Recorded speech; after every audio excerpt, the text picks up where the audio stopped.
তুমি এଠିକି କୁଆଡ଼େ ଆସିଛ ଏଠିକି? ଏଠିକି ଆଈଙ୍କ ଘର। ଆଚ୍ଛା ଏଇ ଠାକୁର କିଏ ତୁମେ ଚିହ୍ନିଛ ୟାଙ୍କୁ? ଅଛନ୍ତି? କ'ଣ କହନ୍ତି ଏ ଠାକୁରଙ୍କୁ? ଏ ଠାକୁରଙ୍କୁ କ'ଣ ବୋଲି କହନ୍ତି? କାଳିଆ ଠାକୁର। କାଳିଆ ଠାକୁର ଭଲ? ତାଙ୍କୁ ମାଗିଲେ ସେ ଜିନିଷ ଦିଅନ୍ତି? ଦିଅନ୍ତି। ତୁମେ କେବେ ମାଗିଥିଲ?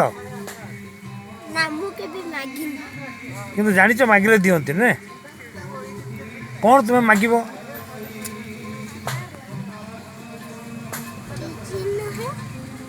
କିଛି ତ ମାଗିବ। ପାଠ ଦିଅ ସେଇଟା ମାଗୁଛ? ସେଇଟା ସରସ୍ୱତୀଙ୍କୁ ମାଗୁଛ ନୁହେଁ? କାଳିଆ ଠାକୁରଙ୍କୁ କ'ଣ ମାଗିବ?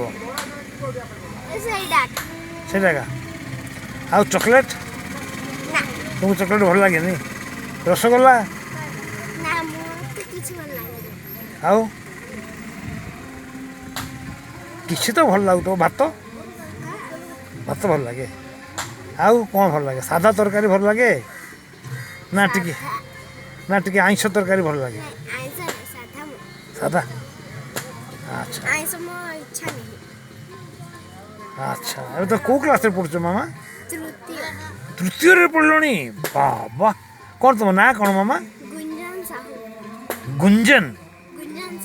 ଆରେ ଏତେ ବଢ଼ିଆ ନାଁ କିଏ ଦେଲା ଆମ ବାଛିକିରି? ବାପା ମାଉସୀ ଦେଇଛନ୍ତି? ତ ମାଉସୀ କେମିତି ଏତେ ବଢ଼ିଆ ନାଁ ବାଛି ପାରିଲେ? କ'ଣ କରନ୍ତି ମାଉସୀ ତୁମର? କେଉଁଥିରୁ? ସିରିଏଲରୁ ବାଛିକି ଗୁଞ୍ଜନ ଦେଇଛନ୍ତି।